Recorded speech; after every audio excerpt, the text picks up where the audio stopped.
resto da Alemanha, Itália e Japão e o desenvolvimento de alianças mútuas. E, em segundo lugar, a omissão ou coparticipação da França e da Inglaterra frente a este expansionismo e ao sangrento conflito da Guerra Civil Espanhola.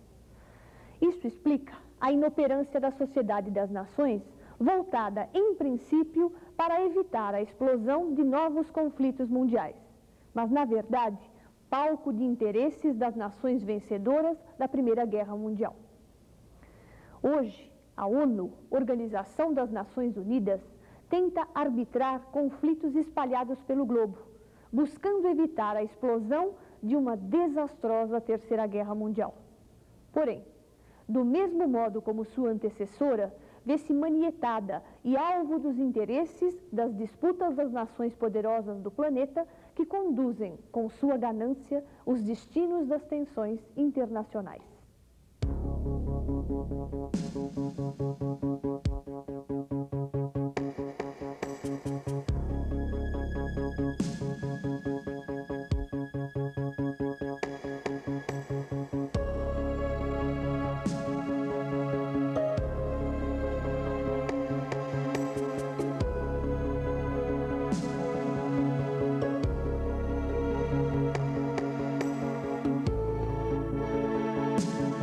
No próximo programa, a ascensão de Adolf Hitler e do Partido Nazista, o crescimento do nazismo e o regime de terror na Alemanha.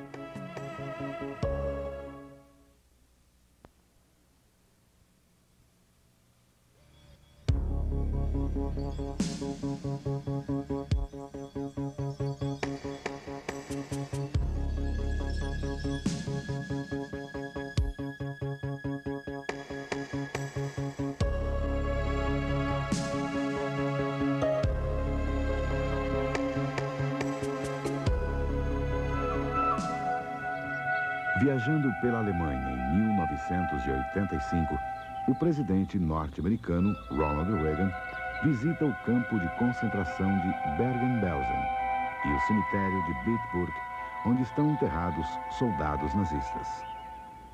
Nesta época, o governo alemão lança um projeto: construir um monumento nacional único, homenageando tanto as vítimas quanto os considerados criminosos do período nazista. Em 1986, o jornal conservador alemão Frankfurter Allgemeine Zeitung publica um artigo polêmico do historiador Ernst Noth. Com o título de O Passado que Não Quer Passar, esse artigo procura amenizar as condenações imputadas ao nazismo após a Segunda Guerra Mundial. Ao longo da década de 80, o mundo assistiu ao ressurgimento e ao crescimento de grupos chamados neonazistas. Na Alemanha, esses grupos trazem de volta a antiga intolerância racial e os métodos violentos do nazismo. Nos anos 80 e 90, as vítimas são migrantes estrangeiros, especialmente turcos.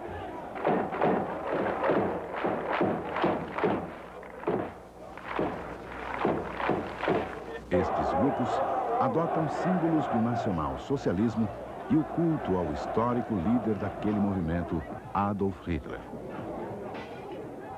Mas o que foi o nazismo? Por que até hoje encontra seguidores?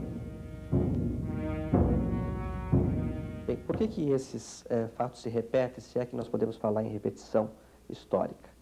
Antigamente nós acreditávamos que essas manifestações de autoritarismo eram típicas de sociedades que viviam debaixo de estados autoritários, estados onde não se respeitam os direitos fundamentais da pessoa humana, não é?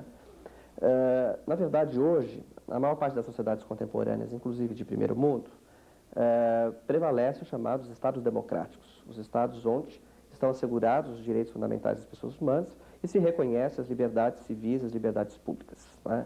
No entanto, paradoxalmente, é nessas sociedades onde nós temos visto uma sequência de manifestações de intolerância com relação às diferenças de gênero, às diferenças de idade, às diferenças de etnia, não é? O que vem sugerir a nós, pesquisadores, que esse autoritarismo não é um autoritarismo de Estado. Muito mais do que isso, é um autoritarismo socialmente implantado. Um autoritarismo que está enraizado no modo pelo qual as pessoas vivem e organizam sua experiência concreta e convivem com outros grupos sociais. Não há dominantes sem dominados que aceitem a dominação.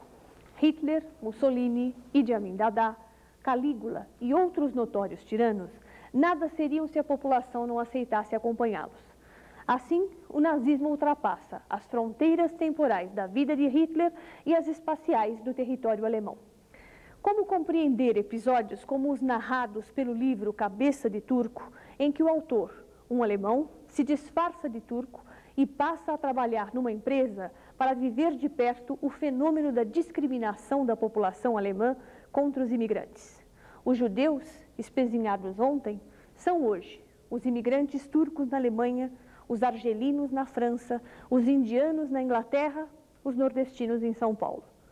Este é o fenômeno do autoritarismo, mais amplo e menos circunscrito que o nazismo, e, portanto, muito mais difícil de ser exterminado.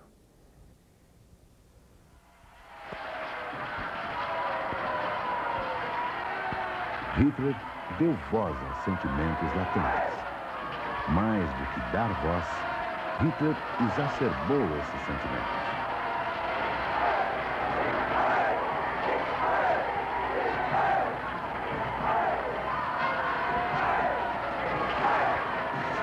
Mas quem é esse homem?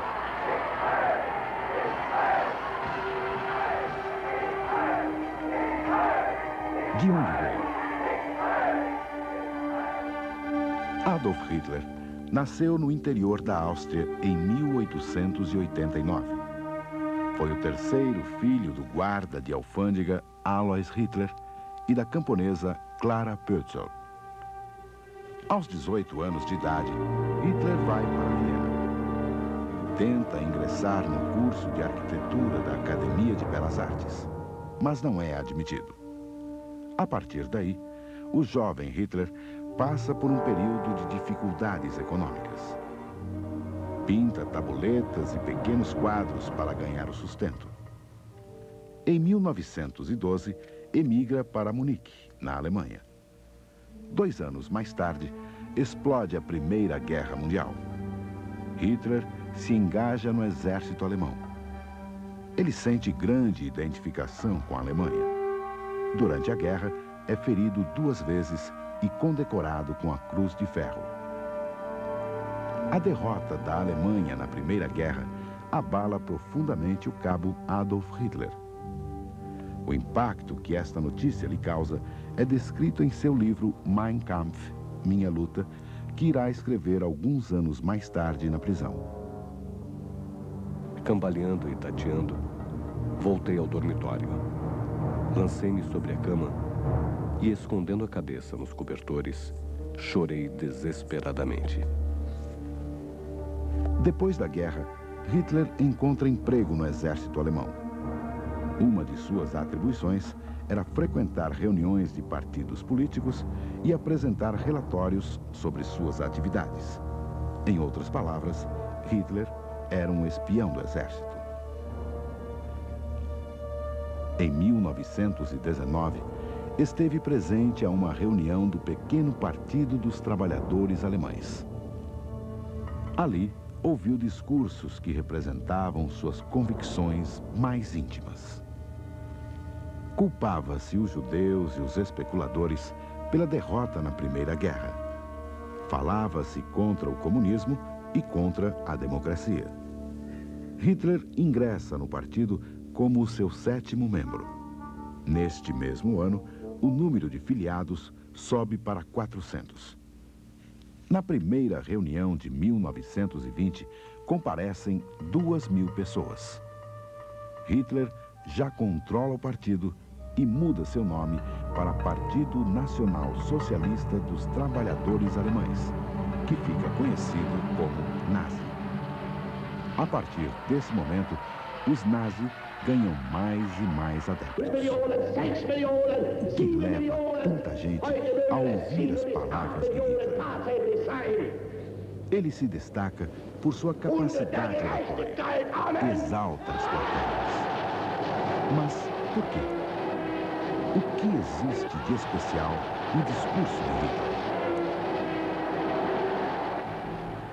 Hitler se destacava como orador. Ele tinha uma capacidade de exaltar as plateias às quais ele se dirigia. A questão era por quê? Por que o discurso dele provocava esse efeito? Havia uma explicação natural. O povo esperava uma mensagem e era um povo profundamente desorganizado politicamente, buscando uma liderança. E nesse meio, Hitler aparece como um profeta. O seu discurso tem o sentido da profecia. Por isso, ele lança uma esperança. Só que era um profeta extremamente convicto do que dizia. A esperança que ele transmitia, juntada a essa convicção, fazia dele um homem que, ao mesmo tempo, funcionava como um paradigma, se ligava ao povo, mas não se confundia com o povo. E isso o conduziu às exaltações mais incríveis que se possa imaginar. Por que o povo alemão aceitou a imposição da violência, as leis de exceção, a instauração do terror? O filme Uma Cidade Sem Passado, de Paul Verhoeven, mostra no presente a população de uma pequena cidade alemã vivendo às custas de uma memória construída sobre um passado de resistência ao nazismo. Porém, a tentativa de recuperar a participação desta população durante o nazismo mostra a face de colaboração com o terror e a violência de figuras eminentes da cidade. A população, então, se revolta contra esta tentativa de resgate. São as pequenas conivências, as concessões cotidianas, que explicam a mentalidade autoritária socialmente implantada. No próximo bloco, a violência das tropas de choque do partido nazista. Hitler elimina antigos companheiros. A perseguição aos judeus.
O principal instrumento do terror nazista são as seções de assalto, organização paramilitar conhecida como SA, famosas por seus métodos violentos.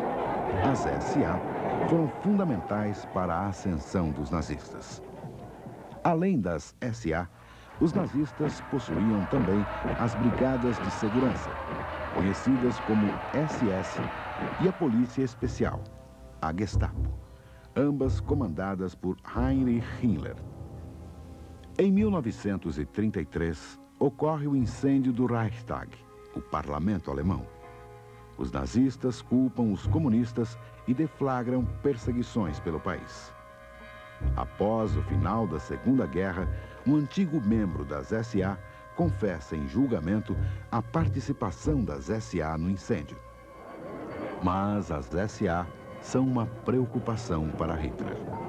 Seus integrantes são pessoas recrutadas para promover a agitação e violência. E quando Hitler sobe ao poder, eles já estão fora de controle. Existe uma multiplicidade de fatores históricos que vão explicar por que a barbárie se instalou na Alemanha. Havia um nível de desemprego extraordinário. No regime pré-Hitler havia um nível de inflação extraordinário e havia um nível de rancor também extraordinário. Então o povo estava emocionalizado, estava conturbado,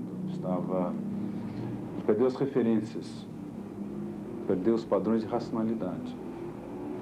Então, se montou um clima, se criou um clima absolutamente propício à criação de bodes expiatórios e à criação de soluções não mais racionais dentro do Estado de Direito Democrático. Passou a ser importante soluções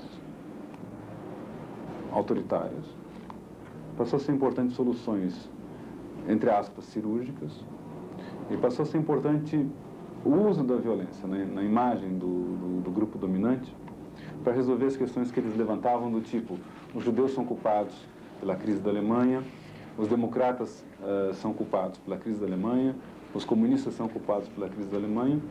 Então, ou você extirpa esses males que estão provocando a infelicidade do povo alemão, ou você se submerge a eles. E a forma de extirpar, ela não poderia ser democrática, porque os judeus, os democratas, os banqueiros, aí você liga todos esses fatores, não só os comunistas, eles dominam a democracia. Então você está fazendo um estímulo a que se resolva as questões políticas fora da ordem institucional. Ou seja, dentro de uma ordem em que a reação paramilitar é a consequência apenas de uma histeria nacional. E esse fator histeria nacional é o que explica, não apenas na Alemanha, mas em várias partes do mundo, a criação de grupos paramilitares, de colapsos da cidadania, de colapsos das liberdades democráticas. O líder das SA, Ernst Röhm, amigo pessoal de Hitler, desejava fundir sua organização com o exército. Mas os militares não queriam passar para o comando de Röhm. Assustadas com a violência das SA, as grandes fortunas da Alemanha, como o industrial Krupp, pressionam Hitler para que se livre de Röhm e de seus asseclas. Nazistas próximos ao Führer, como Göring e Himmler, além de líderes do exército, também são favoráveis à medida. Com o pretexto de uma conspiração, Hitler decide eliminar as lideranças das SA. Na noite de 29 para 30 de junho de 1934, os líderes das SA são surpreendidos. A maioria é assassinada, inclusive Ernst Röhm, o velho companheiro de Hitler. É a conhecida Noite dos Longos Punhais. Hitler elimina também adversários políticos e antigos inimigos, como Gregor Strasser e von Schleicher. Centenas de pessoas são mortas. Em 1938, Berlim é uma cidade totalmente tomada por insígnias nazistas. A propaganda do regime é comandada por Joseph Goebbels. Para onde quer que se olhe, avistam-se bandeiras vermelhas, suásticas, águias e uniformes. Quando se liga o rádio, ouve-se música germânica ou programas de propaganda do regime. Este cartaz ilustra a importância do rádio para a propaganda nazista. Os espetáculos são censurados, assim como os jornais. As artes e o cinema são postos a serviço do governo. O fenômeno da comunicação de massa, vista do ponto de vista psicológico, se apresenta sempre com 3 grandes temas. O primeiro é a anulação do ego individual. O segundo é a escolha de temas grandiosos que possam fascinar e mobilizar a massa. E o terceiro é o direcionamento da massa em função do propósito que quer o orador. E isso Hitler fez dentro da Alemanha nazista com um estilo muito forte, muito emotivo, muito sedutor, prometendo aos alemães a realização da grandiosidade do arianismo, da raça pura. E, ao mesmo tempo, jogando os alemães como massa contra os judeus, explorando o tema europeu do antissemitismo, já preparado milenarmente pela Inquisição, jogando os alemães, então, contra os judeus.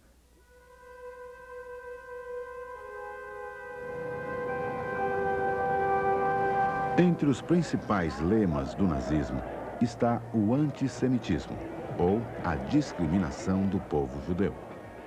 Em Mein Kampf, Hitler disse dos judeus: só me tornei antissemita à custa de um cruel conflito. Chegou um dia em que não me passei mais de olhos vendados. Reconheci os inimigos da minha raça. Eram judeus. Acabei por reconhecer os judeus pelo seu cheiro e, sob sua porcaria repugnante, descobri as taras morais do povo eleito. A partir de 1935, o antissemitismo torna-se política oficial na Alemanha. As leis de Nuremberg, criadas para discriminar os judeus, acabam com todos os seus direitos. São expulsos do funcionalismo público, dos bancos, do jornalismo, do rádio, do ensino e das artes. São obrigados a usar a estrela amarela e suas lojas são marcadas. Seus apartamentos são confiscados. Não podem frequentar hotéis ou restaurantes. Cinema e teatro só em horários determinados. O casamento entre judeus e alemães fica proibido para garantir a pureza da raça ariana. Em novembro de 1938, acontece a conhecida Noite dos Cristais. Quebram-se vitrines de lojas de judeus. Sinagogas são pilhadas. 20.000 judeus são presos e enviados a campos de concentração. 36 assassinados. Estas perseguições praticadas na Alemanha nazista são o resultado da doutrina nazista que previa a eliminação da chamada antirraça, isto é, do semita. Isto confere ao antissemitismo nazista um caráter único. É bem verdade que houve perseguição e discriminação aos judeus em toda a história da humanidade. Antes mesmo do advento do cristianismo, no estado pagão, havia perseguição aos judeus, ou porque eles eram monoteístas, ou por praticarem a circuncisão, ou por guardarem o sábado, enfim, por uma série de características o judeu era discriminado. Depois, com o advento do cristianismo, o judeu passou a ser discriminado por ser identificado como o assassino de Cristo. A partir daí, nós temos toda uma história de perseguições. Nas cruzadas, por exemplo, houve o massacre de povoados judeus. Na Inquisição, o judeu também foi sacrificado por razões de ordem religiosa e também por razões de ordem econômico-financeira.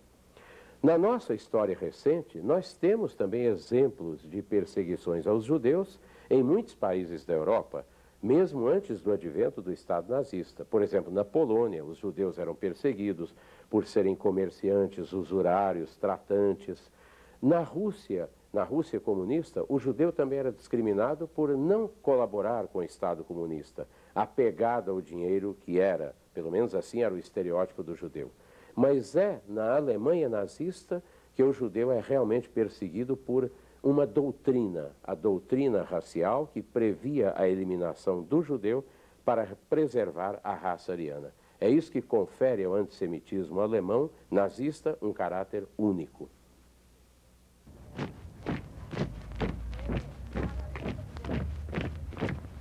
Na Alemanha, as liberdades individuais não existem mais.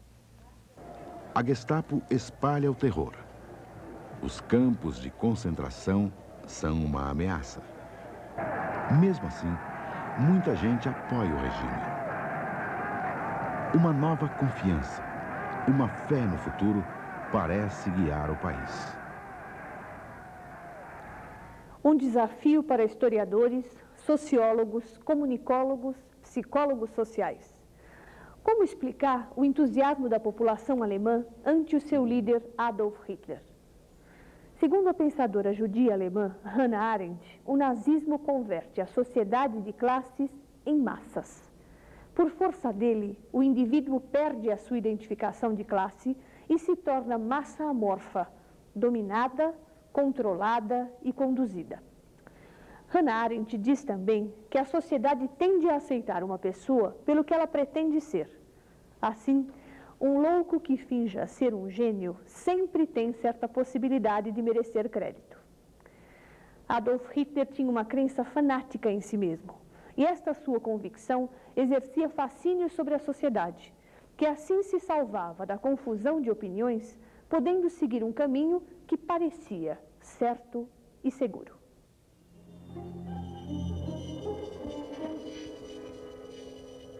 A 1º de setembro de 1939, a Alemanha invade a Polônia.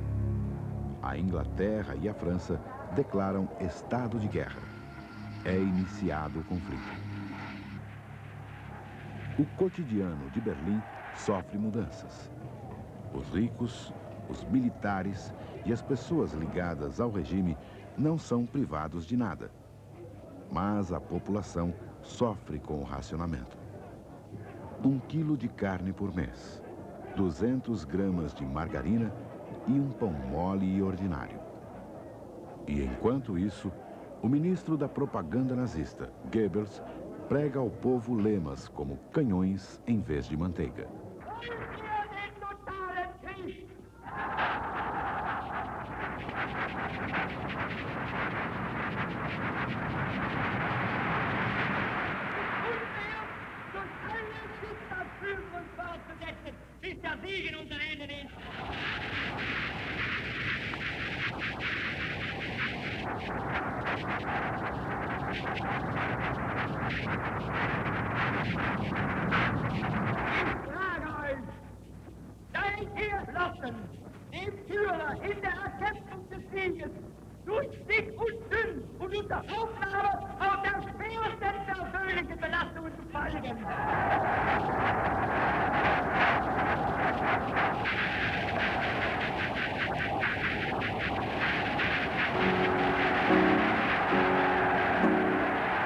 Als mir der Magen knurrte, schlief ich vor Hunger ein.